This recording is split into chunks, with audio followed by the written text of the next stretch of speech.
I think we'll get started here. All right. Thank you all very much for joining us for our first virtual teaching kitchen. We've been planning this and we're really excited to show you what we have to make for you today, and we hope that some of you may be cooking along, and if not, then you'll be inspired to cook along after watching us. So just some quick introductions. Zoom introduction, or Zoom notes first. We are going to put everybody on mute, which I'm going to talk our helper through. Can you cover the mouse a little bit? And let's see. I think if you go to R mute and hit the up arrow, and you should be able to move it all. Maybe go to participants actually on the bottom row. Yeah. Go to participants actually on that bottom row, not on that list. Yeah, with that. And then you should be able to mute all on the bottom of that white window that just popped up. So that's us. Yeah. Mute all participants. Yeah. Okay. All right. So you all should be muted. All right, if anybody has questions, please enter those into the chat box. We'll be monitoring those throughout the call. And you may see we have two cameras. So the one is facing myself and Rahul. Another one is looking down at a purple cutting board where Rahul can wave his hand under that camera to show you. So we will be toggling back and forth so you can see what Rahul is doing and so you can see us. And if you would like to switch back and forth, you can do that as well by clicking up. If you hover over that window and there's the blue square with the 3 dots, you can click that and pin video, and that will show you the video that you want to see. Okay, so for those of you who don't know me, I think everyone on this call knows me. I'm Eliza Leon-Jones. I am the dietitian and the wellness manager for Restaurant Associates at Harvard Medical School. And I am Rahul, the executive chef for the whole campus at Harvard Medical School, looking over the Courtyard Cafe and the food operations at the Elements Cafe as well. Yep, and in normal times, we had a really great catering thing going here, and Rahul ran that as well. So right now, we don't have catering going on, but that gives us more time to do things like this, our virtual teaching kitchen. So to give you a little background, we were hoping to do this teaching kitchen in person. That was our plan. We had most everything in place and we were about to get it running, and then COVID happened. So we had to make adjustments for that, and we're finally able to now offer this class virtually to all of you. So what we're hoping for with this teaching kitchen is to show people different ways of making healthy foods that are incredibly flavorful and delicious, and some of them are a little bit more advanced in culinary technique, and some of them are easier. But we're going to have a wide variety of classes that we offer.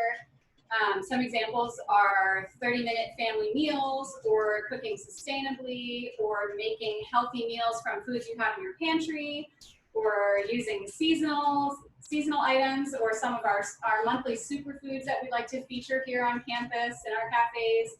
So we have a lot of different exciting stuff coming your way. And we're hoping to offer these classes once a month virtually to about 15 to 20 people, depending on how many people are interested in joining. So keep an eye out in the future. You will see that information in our cafes, on our Instagram. We'll be sending it throughout campus via email. So you'll be seeing more information about our virtual teaching kitchens. We encourage you to cook along if you would like to. The teaching kitchens are designed for that. But if you would like to just watch, that's also totally fine. We hope that you will be inspired to cook more healthy meals and to try some of the things that you see today. And we at least hope that this will be the most interactive and interesting Zoom meeting that you've been on this week. So cross our fingers that that's the case.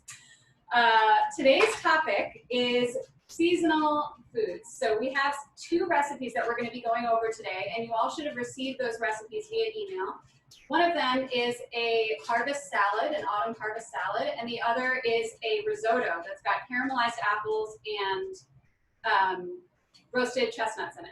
So these 2 recipes can be served at your Thanksgiving, however that may look this year, however big or small that may be. or these can just be served as a delicious seasonal meal for yourself or for your family or for your roommates or for whoever you live with. We are looking to, like I said, inspire you to try new culinary techniques. We're looking to encourage you to try new ingredients that you maybe have never tried before or that you've been sort of intimidated by. And we hope that you will expand your culinary horizons after attending classes like this. And although we provided you with the recipes, what's so much fun about cooking is that you can make it your own. If you care about nutrition facts, which of course I do as a dietitian, then recipes are essential and very important. But if you want to just make food for yourself at home and you don't have any dietary restrictions, then like adding whatever you'd like to add or subtracting something else or more of something, you can modify it however you prefer, and you should modify it however you prefer. So before I pass it over to Rahul, I wanted to review our learning objectives for today. So the health benefits of autumn seasonal vegetables, that's one of the big things that I hope to teach you by the end of this class. We also want to teach you how to combine different complementary textures and flavors. So Rahul has, you can see here, there are so many different colors and different types of ingredients. So Rahul's going to go over the different types of ingredients that can be combined, complementary flavors that can be combined to make a delicious dish. We also want to show you how to make a basic risotto. So risotto has like a base recipe, but it can be modified by the season and modified to make it lighter and not as heavy of a dish as it typically is thought to be. So we'll tell you some tips on how to do that as well. So I'm going to pass it over to Rahul to review safety and to get into the demo. Hello everyone. So as we know, welcome to the show first of all, and then as we know that kitchen involves a lot of heat and sharp objects and even glass sometimes, and also a lot of allergen. So we have to be very careful. If you're cooking at home, you would know that you have a very limited amount of audience, and what you got to take care of for yourself is first of all to prevent any cuts. We use a safety glove in a commercial kitchen, and I recommend you use it anywhere you use a knife. Then we use a cutting board, but the cutting board always have to be lined at the bottom with a towel or something that gives it a grip. Then this sits on that, and this doesn't move. So when it doesn't move, when you're chopping, cutting, you are not having a nick in a finger or anything, and you're not harming yourself in any way. So that's an important thing. And second, of course, you should have a bunch of kitchen towels when you're cooking. One too many is not bad. Have little extra kitchen towels to handle hot objects. Sometimes you would feel it's a reflex, something is burning and you want to go and grab it, and you grab it and you get burned. So, but if you have a towel on you, it's very useful to have it. And storage of the knife, when you're putting a knife, just put away that you're not, when you're cleaning, you're not cutting yourself. Of course, all the other allergens which are not required, no need to be there around, and that's how we create safe food. Okay, so that's the main point. So today, we're taking this opportunity, and we have been fortunate to get this time of the year, autumn. They're the best.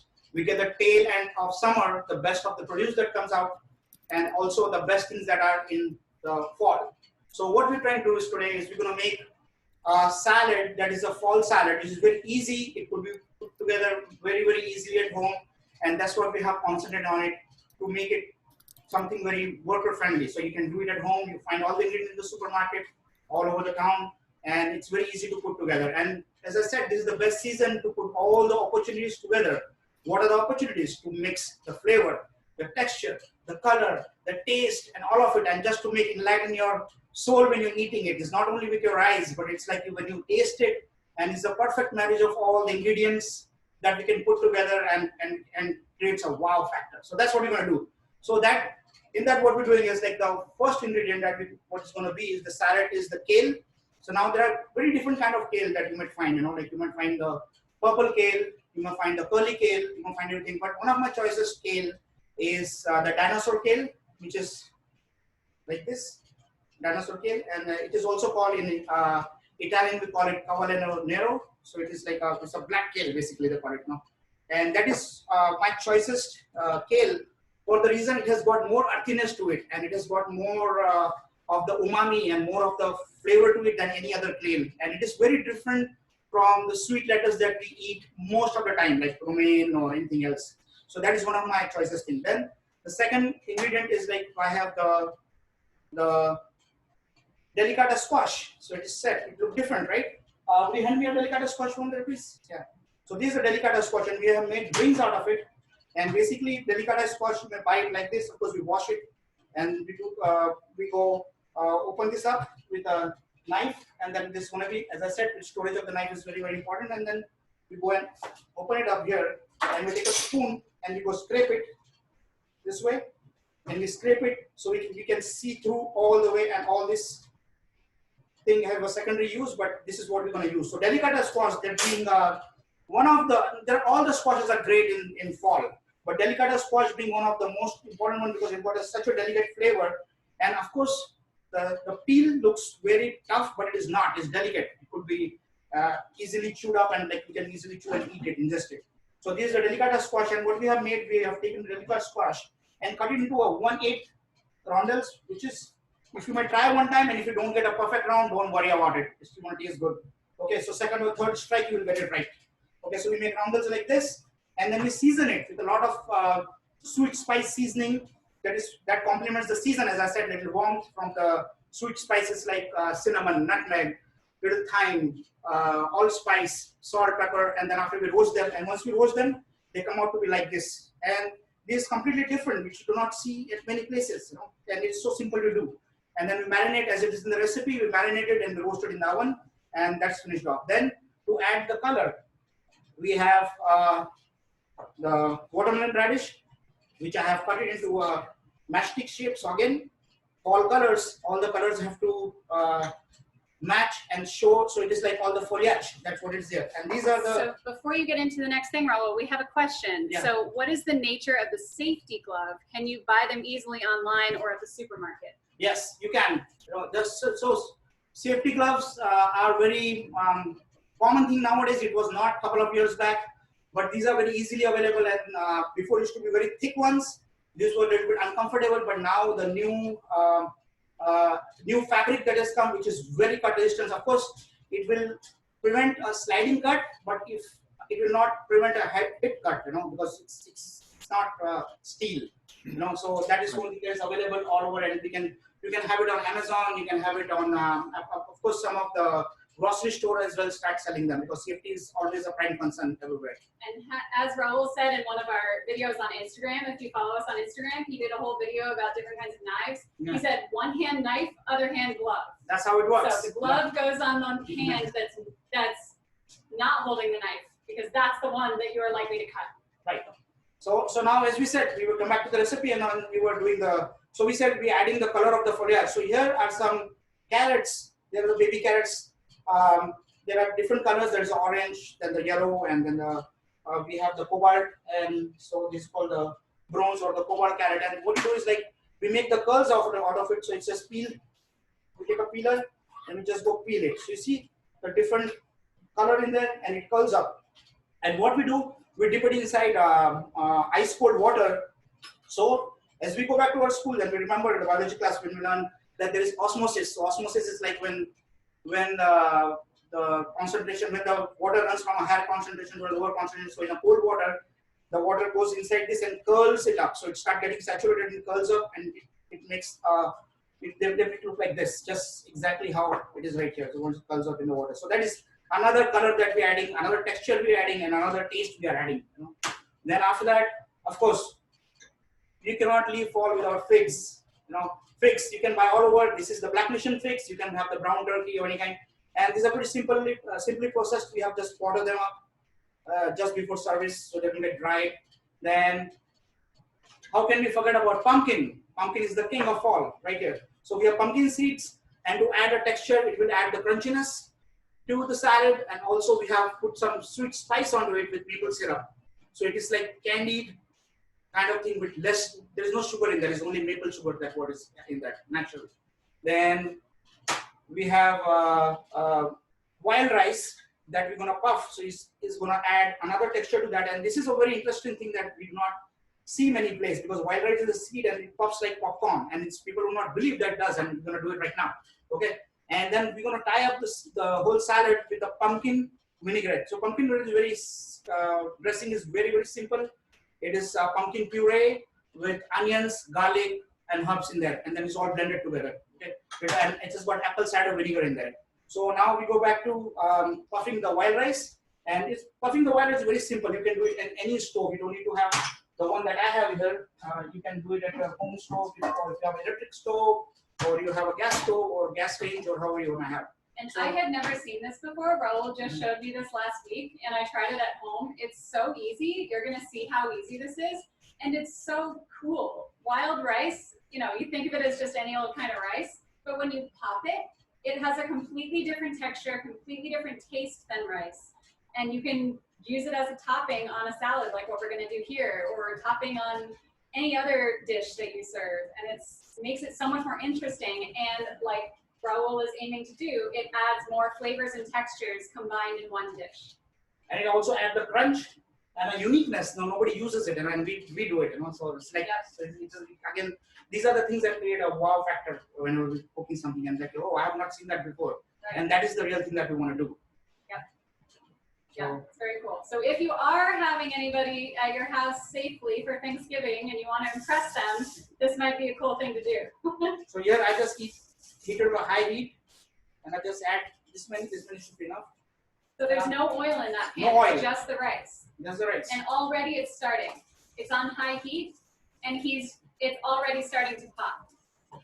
So you'll see, it's a little bit hard to see, but you can see that the color is getting lighter. That tan color is the inside of the rice. It's just popping to the outside. And it's dried and puffed like puffed rice cereal, like Rice Krispies. It's just like that. And he just has his pan on high heat, and we are done. This is done. Wow. I'm gonna hold it up to the I'm camera. gonna put it It's so cool, right? And put it here, and they're good to go. Yeah, that's this? all it takes. Wow. And it's That's all it takes. perfect crunchy puffed rice. And it's very cool. Highly recommend you trying this at home. You saw how quick it is? It is as quick as it goes. Yeah, and it can also be like a snack. Like your kids might like it. It's a fun, crunchy snack. Right. So that being Do said, you have to wash the rice? Do you wash the rice first? Often wild rice has some residue on it, or do you not? You just take it right out of the pack. Yeah, there's no recipe for recipe. that. Yeah, it's just a pan on high heat, and you put the rice in and just toss it around until it pops, which takes 5 to 10 seconds, and that's it. No oil. Rahul put some salt and pepper, but that's not even necessary. The toasted flavor makes it so delicious. And as a texture, it adds additional crunch beside the pumpkin seeds, and then also visually it is very different. So once we will compose the salad, it will all come together, and we'll see how it looks like. So now from here we're going to start with the risotto. Yep. Right. So for the risotto, now we see. We have all eaten risotto all different way. Looks like we got another question in there. What was that? Want to read it, Edgar? He asked if you have to wash it first. Oh, wash it first. Yeah, we washed it already. We washed it and we dried it off. Yeah. It's already. So we washed it and we dried it and we stored it separately just before tossing. But if it is wet, it will not pop. So you have to wash it a day before and then dry it off. Dry. So yeah. So it will dry it off. So next, what we're going to do is we're going to start with the risotto. Now we're going to go with little background on the risotto. So risotto, as we all have eaten on throughout our life, is such a versatile dish and so easy to prepare at home. But it is also very technical as well, if you want to get it done right. So the main ingredient on that is our rice that goes in there, a broth that helps it to cook, a deglaze with a wine in there, and seasoning. And this is our basic risotto. And then we finish it off with some cheese, and of course cream, or of course creme fraiche. It got to be dairy in there.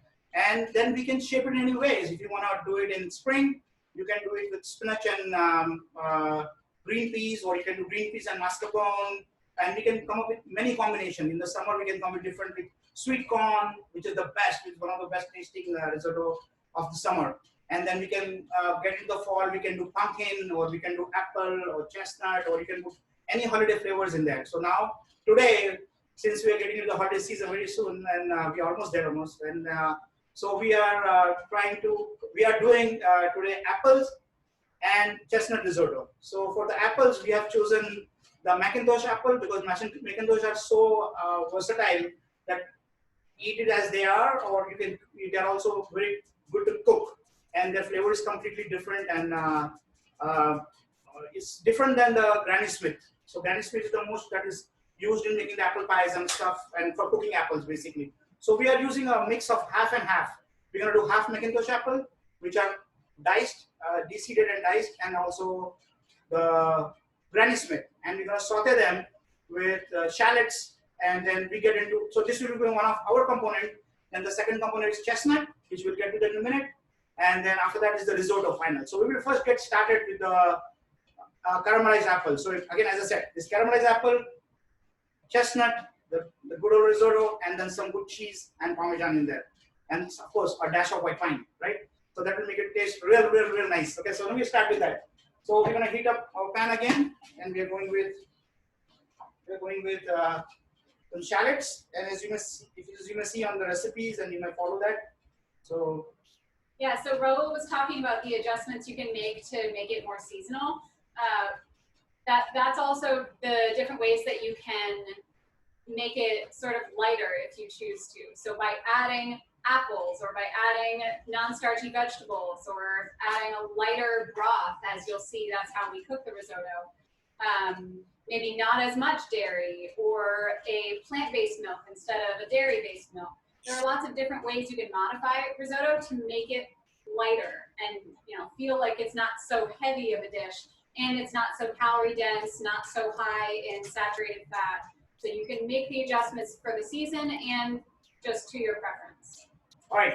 So now we see that we have the pan already hot here. It should not be smoking, but like it's all good. So we're using canola oil now. That is, I mean, like as I said, we try to keep the calories low, and canola oil is one of the good ones instead of using butters and butter or any butter-based oil. So we're gonna put a little bit of canola oil. Let that heat up, and then we're gonna saute some shallots in there. Okay. So shallots are chopped, and then as we wanted to show this right here, we have the shallots. The shallot goes in. So how are shallots different than onions? Well, shallot is a whole different.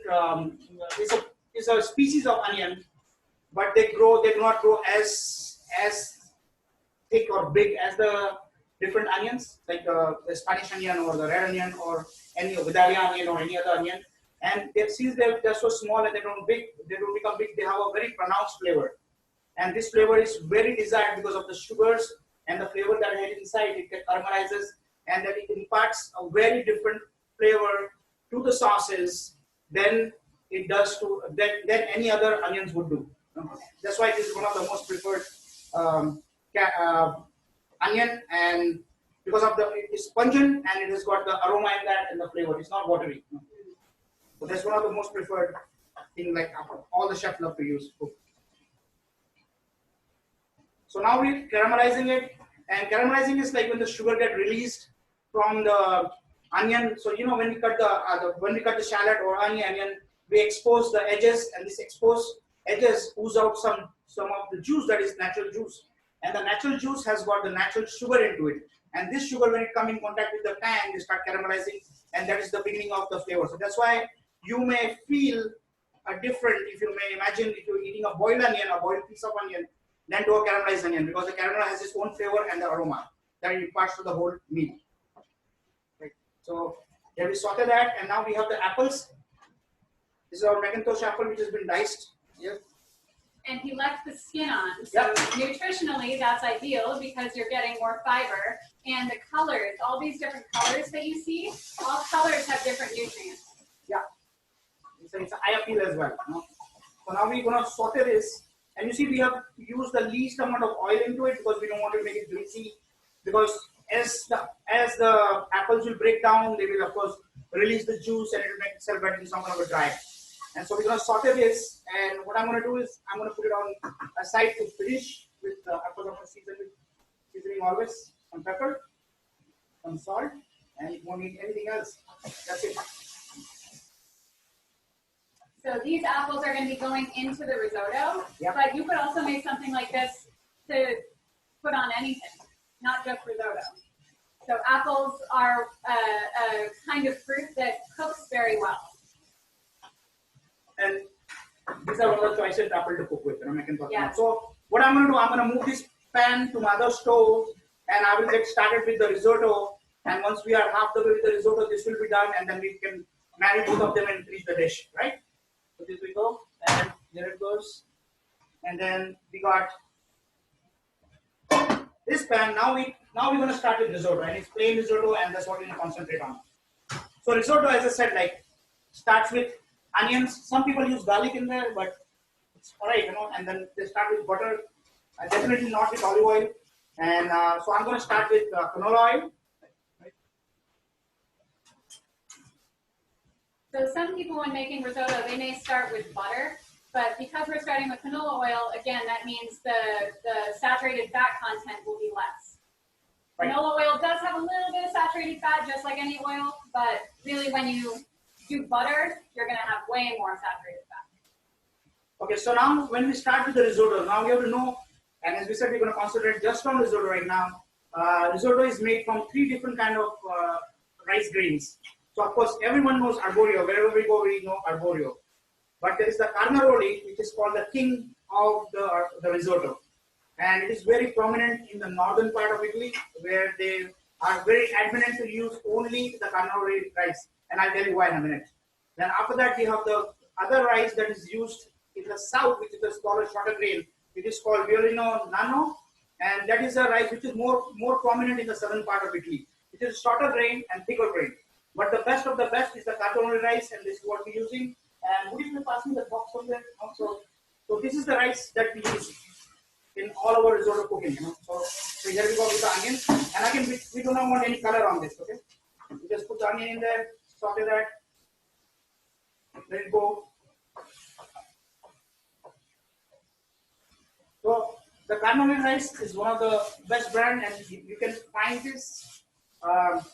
You can find this in the store. Carnaroli, very, very famous. And then after that, it's very hard to find. Is there a place? Is there a place that you can source the carnaroli? Sorry, would you mind? It's a little bit hard to hear. If you type your comment or question in the chat box, we can. Sure. Thank you. Sorry about that. So now we see we are sweating onion. Onions getting sweat, and we don't, as you said, we don't want to caramelize the onion. We just want to cook them till translucent, and then we're going to add rice. It's dry, and we just add to that. And so, what's our question there?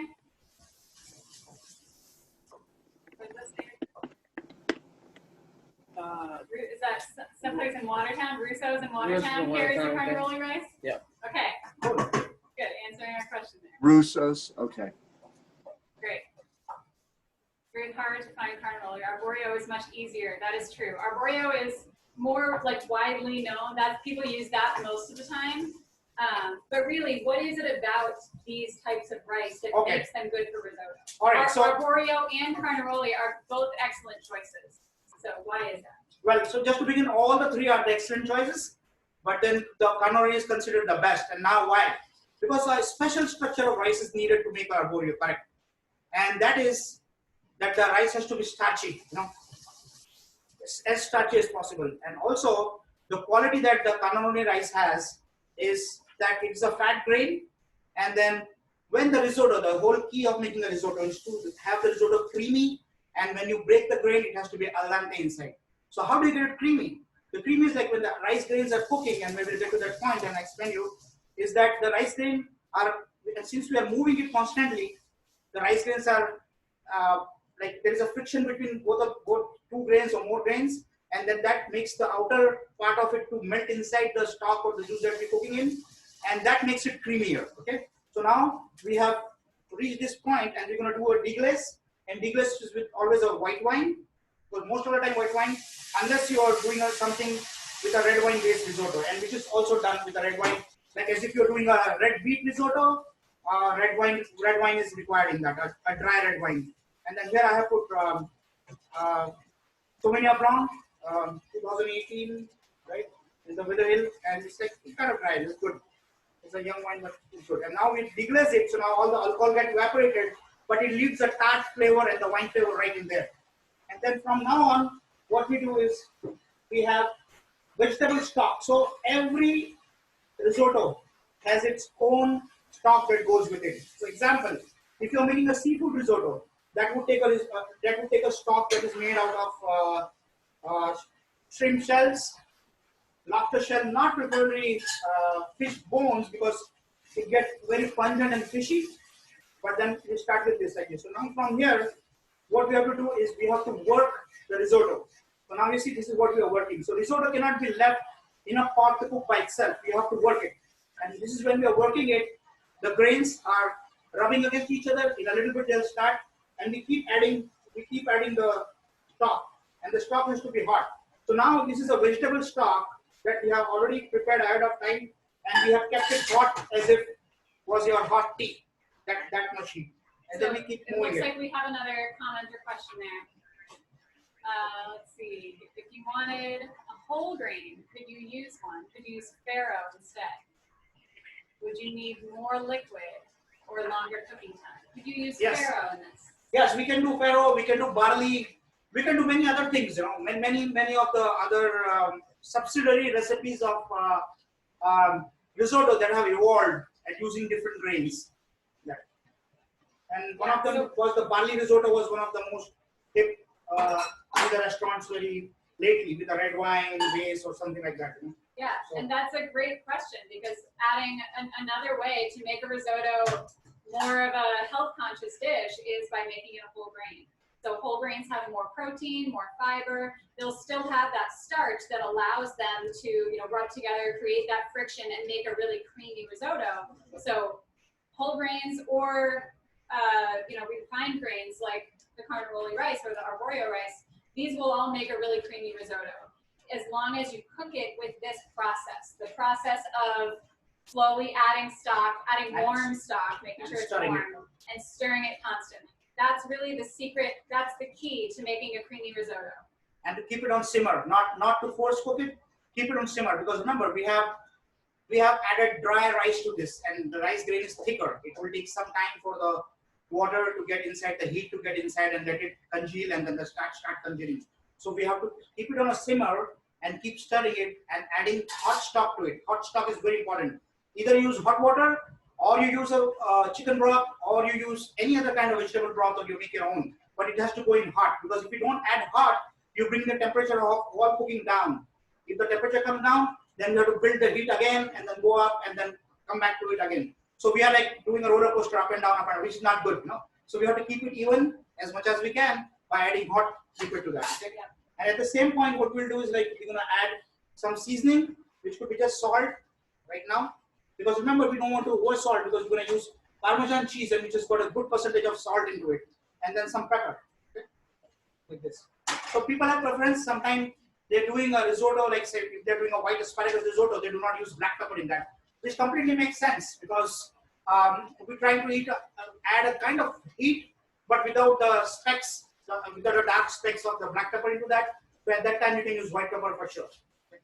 So you see now it is like coming to a porridge consistency, but you can still see the grain in the middle is still raw, it's white, but it is, but the evidence is that the liquid is getting thick, syrupy. That means it is melting. Okay, so we're gonna keep. So as the liquid gets thicker, that's when you know it's time to add more of the broth. Yep, it has to cook like a porridge first.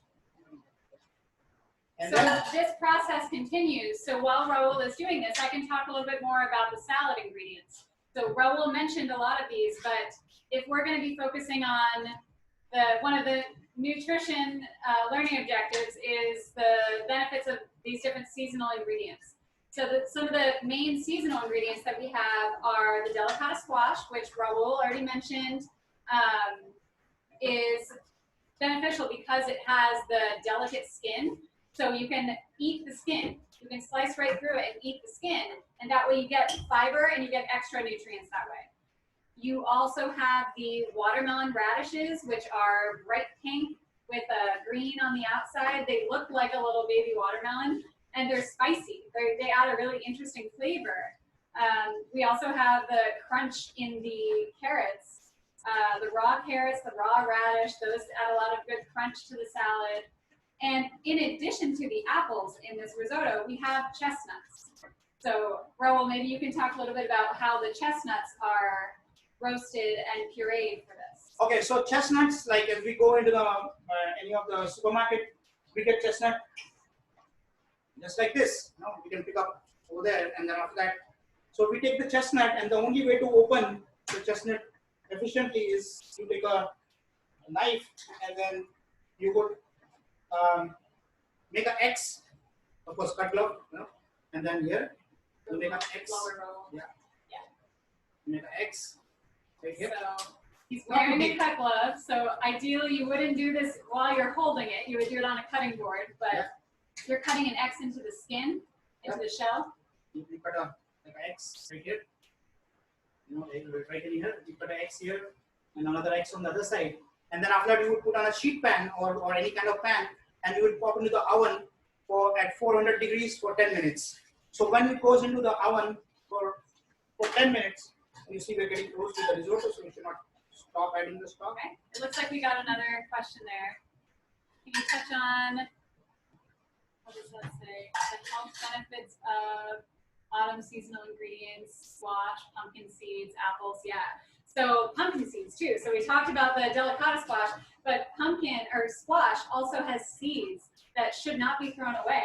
Of course, Rahul, when he was scooping out the inside of that delicata squash, if you're a sustainable thinker, you can scoop out the inside of that squash and save that for something else.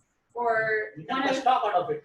Right, exactly. And you can make a stock out of it, strain it, and you can use it in some other kind of preparation that you're doing, or you're cooking vegetables, or you're making a risotto, an example, a pumpkin risotto or something like that. Right. Could be used in. And yeah, so with pumpkin, when growing up, one of my favorite things was my family we'd carve our pumpkins for Halloween, and my mom would take all the goop from the inside and sort it all out and roast the seeds. And we would snack on those while we were carving pumpkins. So that's a really fun, thing to do with your family, but also just by yourself. Roasted pumpkin seeds are delicious. And you can have what we have here, the maple roasted pepitas. Pepitas are the inside of the pumpkin seed. So when you get them actually out of your pumpkin, they have an outer shell, and that is also edible. Just like sunflower seeds, you can eat the outside shell or not.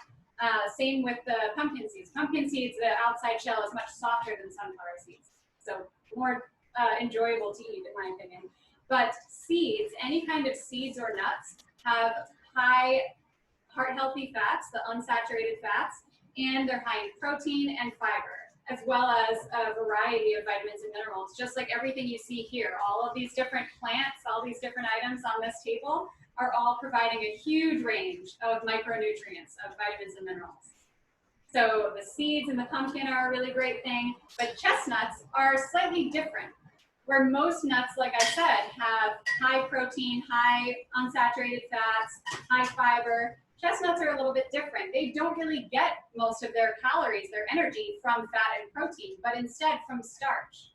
So chestnuts are very starchy. They're like sweet, kind of, especially when you roast them. It helps to bring out that flavor, which is why we're putting them in this risotto, to add to the creaminess and to add that sort of sweet roasted flavor.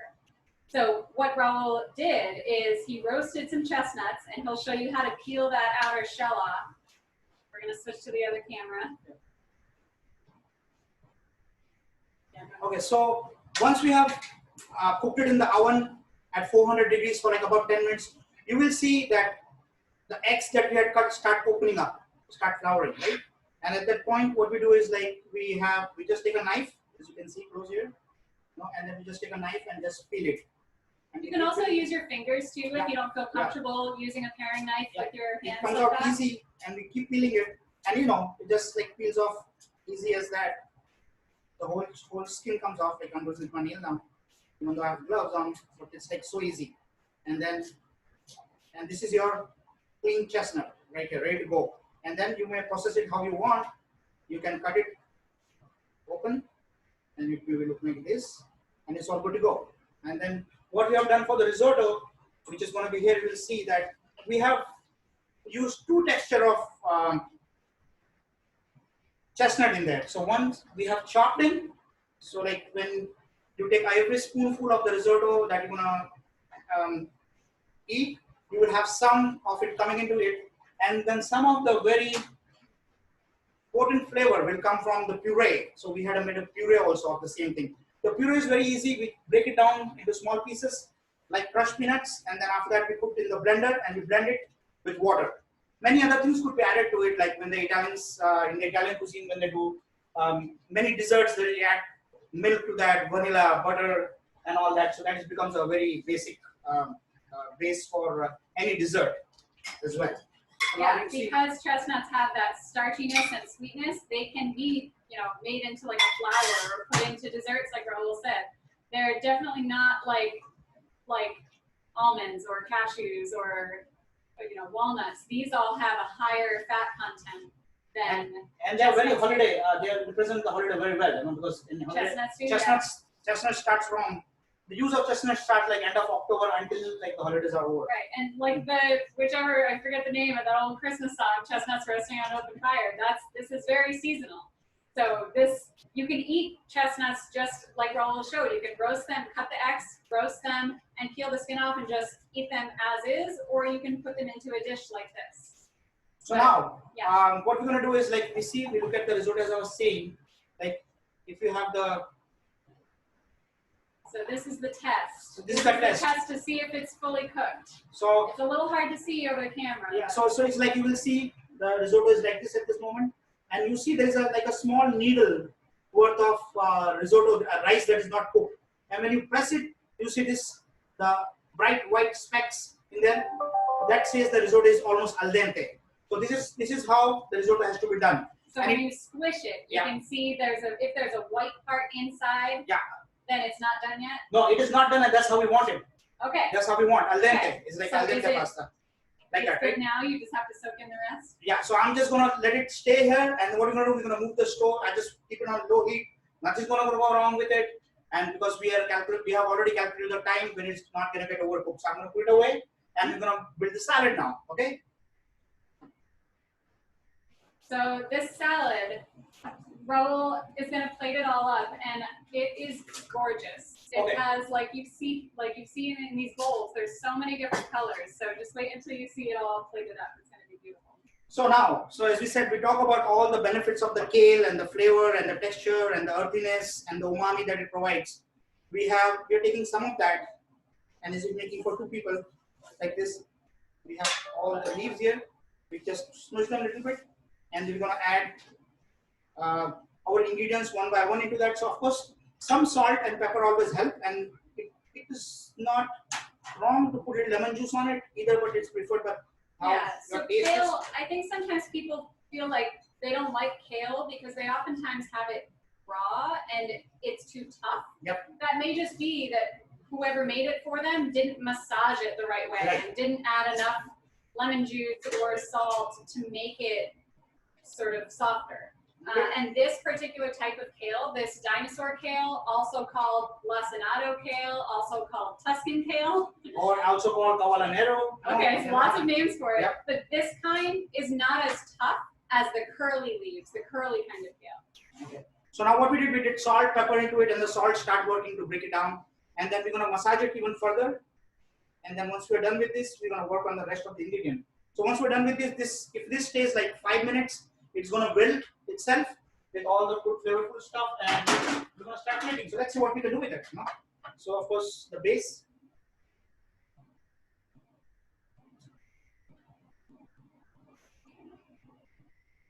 You have the kale, and the good thing is that if you are doing this at home and you are inviting some guests, your friends, family, this salad could be made way ahead of time and it will not wilt.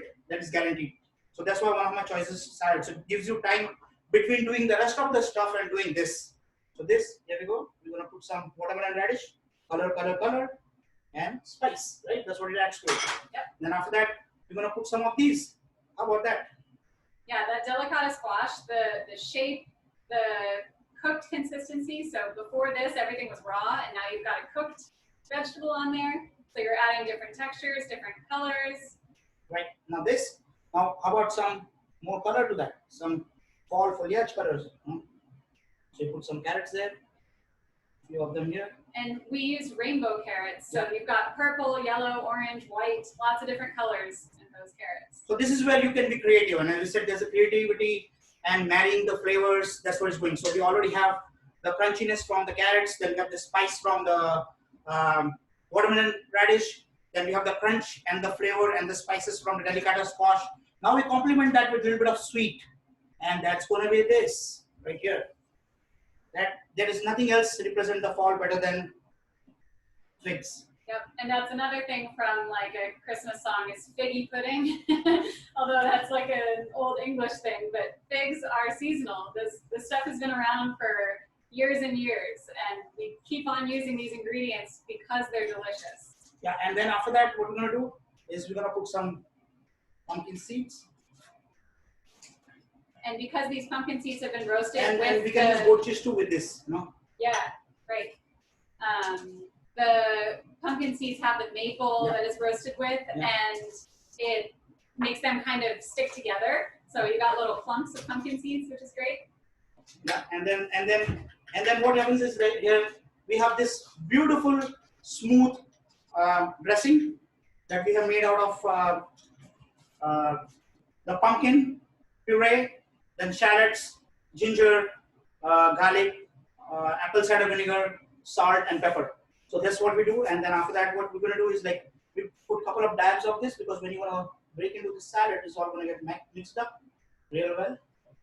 Yeah, another thing you could do is just toss the raw ingredients, so the kale, carrots, and watermelon radishes, toss that with the vinaigrette first and then put the other stuff on it. So however you like to do that with the dressing, it's up to you. Yeah, or you can even have it on the side because if you're plating it way ahead of time, you can have a small bowl of dressing or you can do some dabs how we did, you know. Yep. Then we're gonna lay down, put some of the crisp. Yeah, that's the puffed rice on top, so nice And and then crunchy. finally, now the figs go with some kind of good cheese, which is very earthy and very different flavor, like a pronounced flavor. So it could be a brie, a camembert, or even blue. If people are not people may like the robust flavor of blue. That goes real well with the fig too. And then now we're gonna do some crumbled goat cheese on top.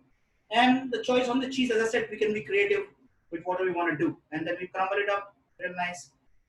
So this add the creaminess to the dish. And then after that, we're going to do is we're going to finish it off with a little bit of good olive oil.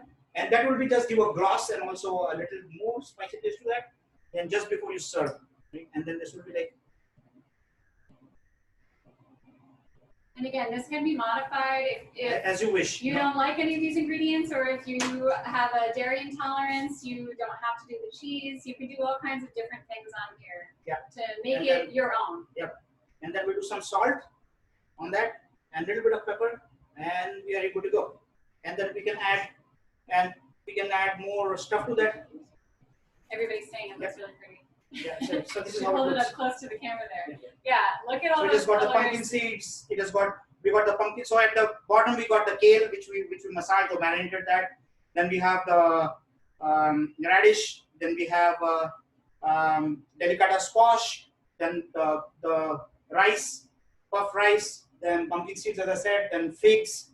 And these are all the ingredients that went in there. You know, and that's pretty much. You know, and you can add and subtract more stuff to that, and it may look very different if there's a proper lighting you're gonna see. And it's a very presentable salad. It's very hearty salad. Yeah. Okay, so now we'll get back to doing our risotto. So where we left it, we said it was on a timer. It won't go. It won't go anywhere. So again, we get started. So both the salad and the risotto can be a side or an entree. Yeah. And it might just take a little bit of tweaking to make it have, sufficient protein or fillingness. So the salad, the protein comes from the goat cheese and the pumpkin seeds and a little bit from the wild rice. And most of the fillingness comes from the dressing and, again, the items that have protein in them. And also everything in here has fiber, and fiber is very filling. So by maybe bulking up the cheese or adding a little bit more of the pumpkin seeds, or maybe even adding some roasted chestnuts in this salad or something else to make it feel a little bit more satisfying, have more protein and more fat and more fiber, that's what's going to make this into a meal. Okay, so now we are here So back on the risotto, and again, it did not overcook. As you see, I can show you. It's like it's still got the al dente in that. If you may see very close, it's like still it has got like a small strand of very bright white raw rice in there, which is supposed to be there. This is a very good thing. Now we're gonna add the good stuff, and that is the chestnut puree, and we're gonna. This will help us to make it creamier. Then we're gonna go mix it. This is in now. Well, it looks great, but we can also make it even better from here by adding a little bit of cinnamon. Very light, okay? Very light. With the flavor of the cinnamon, the spice should never be overdone. They should be touch and go. There should be a mystery when you taste it. I say, what was that? And it should not be like, oh, there is cinnamon in this, Yeah. So then you mix, and then you mix it so the flavor is inside. And we didn't put the powdered spice ahead of time because they caramelize and then they start losing their flavors. And we just want to put the right time so the oils in the powder releases themselves and just provide the aroma and then disappear, and they disappear inside there. And then also a pinch of thyme at the end here, pinch of thyme, and then we have our chestnut here. And all the chestnut is in, and now we're gonna do. I'll take my creme fraiche from the fridge, please. So after that.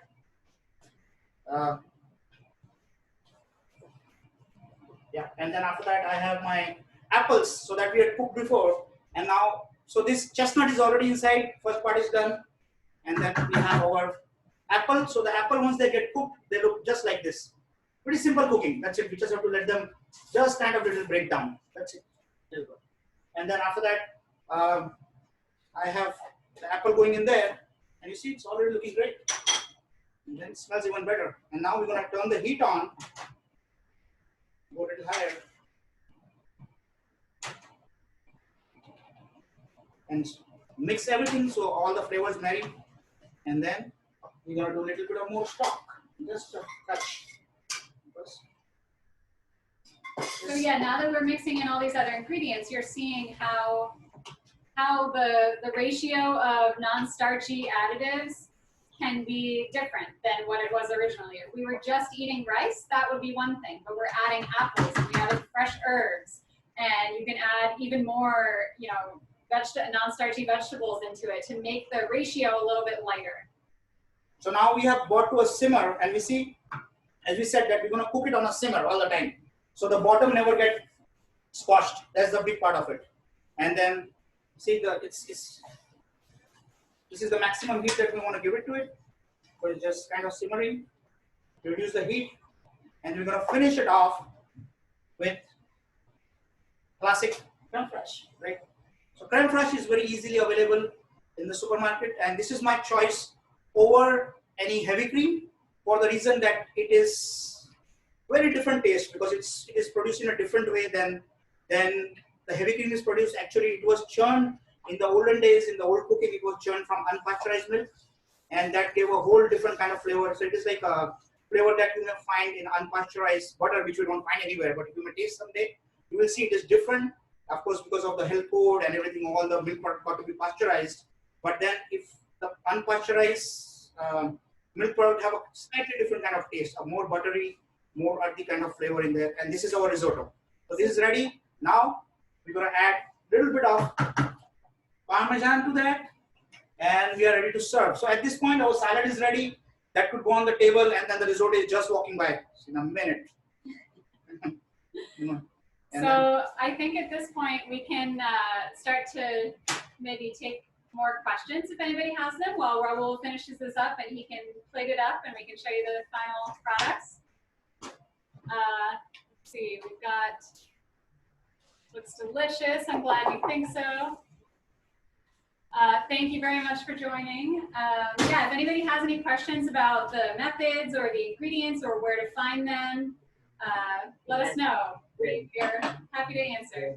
I'll check on it and right? Yeah. Okay. Fine. Let's see. Does any rice work for puffing as well as wild rice? Good question. other rices puff like that. Some other rices they puff, but most of the time if it is a parboiled rice, it won't puff because parboiled rice is cooked inside its skin, the hull. It is steamed, and then the hull is taken out. Why it is steamed? Such that the texture of the starch inside changes, which in other words become more nutritious and more helpful to cook faster. That's why parboiled rice cooks like in 20 minutes, like this. It's a foolproof show. So that's what it is for, and also it helps in the storage of the rice. Parboiling rice prolongs the rice from getting rancid and getting rancid and going bad soon. So that is one of the more of the commercial measures to hold it. But that does not help to make them puff, which is like, that's why you may see different kind of corn, but only certain kind of corn puffs. That's got to be a popcorn that puffs. Not every other dry corn would pop. Right. So that's the reason for that. So will any kind of wild rice puff? Yeah, wild rice would puff. Okay. As far as there is no moisture in that, you wash it, clean it, let it dry, Okay. and then just to go on a sizzling heat. Same way you can puff quinoa too, you know, Yep. and you can Quinoa. puff I know amaranth. you can also pop sorghum, Yeah, which is sorghum. another grain. It pops. It looks like popcorn, but just smaller. Smaller. So these grains they have more abilities than we realize. Right, and so is the amaranth. So plenty of the grains could be popped. And there we go. And we're just gonna go finish this delicious dish with just a spoon or swirl of olive oil. You can never go wrong with olive oil around it. So this is our dish right here, and this could be served in a bigger bowl, smaller bowl, or right here. This is our dish, and I hope along with us someday you cook it and enjoy the aroma, the flavor, and then the combination of flavors, and creating a easy meal, a 2-dish meal at home that can suit everybody's soul and make your senses feel good, make your soul feel great. You know? So if anybody else has questions, let's see. Put that in a much bigger bowl. Yeah, exactly. It's definitely like a hearty meal. Yeah, we hope that you'll try some of these things. These ingredients are such great quality, such rich flavor, and yeah, you've probably, I know that I had not seen chestnuts and apples in a risotto before, so Right. it's a really unique flavor that's super seasonal, and it's definitely will be a hit if you do have some type of Thanksgiving gathering going this year. Yeah, so that's another thing that we have to, you have a question there? Is there a question? Everyone's saying great job, so thank you very much. Thank you. Everyone's And- saying they're hungry now. Great, you know, and it has been a great inspiration. Your interest has been an inspiration in putting all this thing together, and it goes hand in hand. That brings it makes me feel great to come up with great idea, and it makes Eliza feel great to have more nutritious stuff come out. So it is like, it's not a one-way traffic. You know, we are having a great synergy from both sides. And From we also- all the viewers and from all of us. You know? Right. Yeah, it's so much fun working Yeah. with Rahul and learning all these culinary techniques. And also, you know, I can make suggestions on how to make risotto be a little bit lighter and a little bit healthier. So, but if people like to eat a heavy risotto, you know, eat what makes you happy, I like to say. So we love working with each other, and we love making these dishes, and we're really happy to be able to share them with you all. Any other questions? Good job. Yeah, I Thank know. you. Thank you we have 2 chefs and a cook back here, Yes. so thank you everybody. Yeah, so we have Mohammed. Great camera work. Nice job. You guys want to come wait for it? Just come, this is our production team. Mohammed, Thank you so much. Mohammed, yeah. Thanks so much. We got Edgar over there. Really great. So he runs the Courtyard Cafe, Yep. and then is William over there, Chef William, William and runs. he runs the Elements Cafe, and we all run the whole place. You know? Yes. Thank you. All right. Good night. Thank you so much. Cheers, all. Thank you. Thank you. Yeah, thank you all Thank you. very much. We hope you'll attend another class of ours. We'll see you soon. See you soon. Have a great evening. Bye. Bye. All right, great job. Good show. Yeah, we're gonna